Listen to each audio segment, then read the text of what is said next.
Sa simpleng post, comment, or rant online ay maaari kayong makulong. Sa panahon ng social media, mabilis mag-post at mag-chat ng mga issue, detalye o paratang tungkol sa isang tao. Pero kung digital ang chika, mabilis rin ang magkaso. Ang paninirang puri online o cyber libel at online defamation ay may mabigat na parusa sa ilalim ng batas. Ayon sa Cybercrime Prevention Act of 2012, ang napatunayang nagkasala dito ay maaaring makulong ng hanggang 12 taon sa isang maling akusasyon, meme o mapanirang komento. Alamin natin kung ano-ano ang mga halimbawa ng cyber libel sa Pilipinas at paano ito maiiwasan. Dito lang sa MIL 101!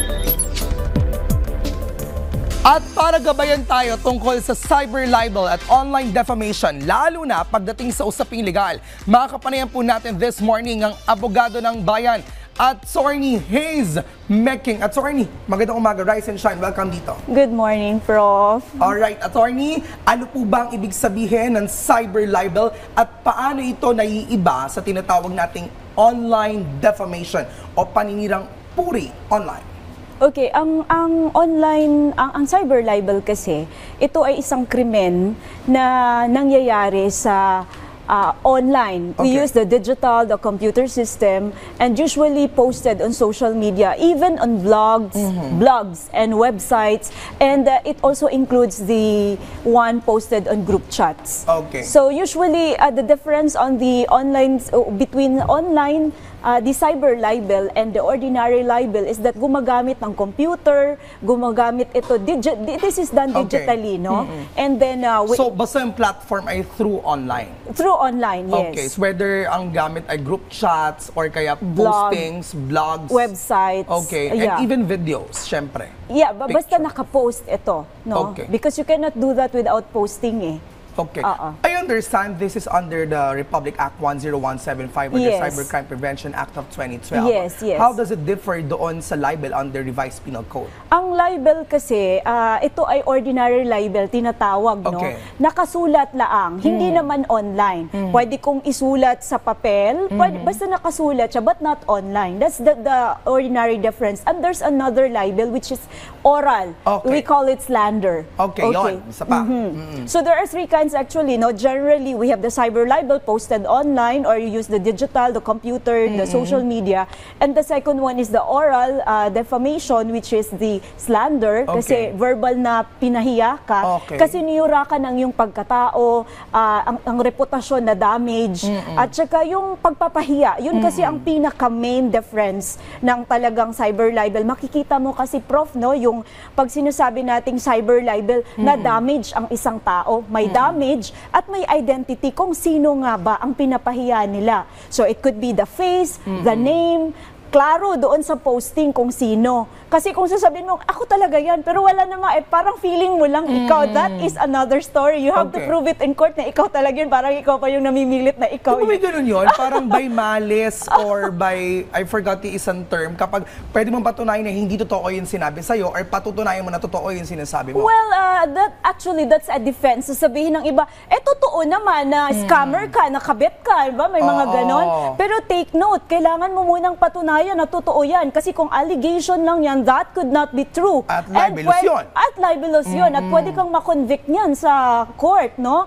At meron tayong tinatawag, Prof, na counts. Ilang beses mo siyang pinahiya online, that's 1 count, 2 counts, and that will be multiplied kung ilang penalty. So we have pecuniary, which is money, and we have also imprisonment.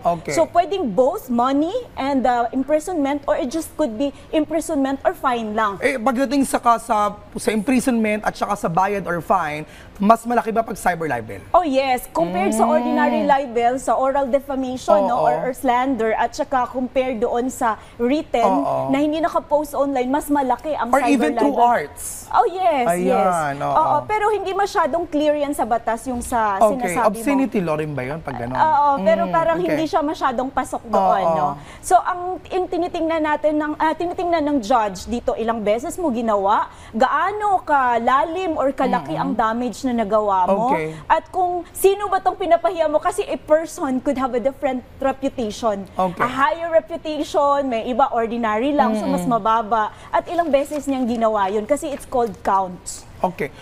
Ano po ang ilang halimbawa ng mga kaso na ituturing natin na pasok doon sa cyber libel? Okay, ito usual because I'm a private practitioner. No, I do court, I defend cases like this. Okay. So ang usual na nangyayari ngayon, which is very common, yung nagpo-post ng kabit ka, Okay. scammer ka, yung mga ganon. O wala ka, hindi ka nagbayad ng utang, mga ganon. So these are the three common pagpapahiya na ginagawa sa social media. Okay. Nilalabas yung pangalan, if not the picture alone na nakalagay, itong taong to, ganon. So sobrang kitang-kita ang ebidensya doon. Okay, when do you say na napahiya siya? Kung ito ba ay may number of people na parang napahiya ka sa number of people na ito, like 3 or 4 na tao, nabasa ito pagpapahiya sa iyo through online, is that already a ground for libel? Kasi It is mamaya, presumed, Prof, Okay. that the people had seen that. It is presumed that napahiya ka because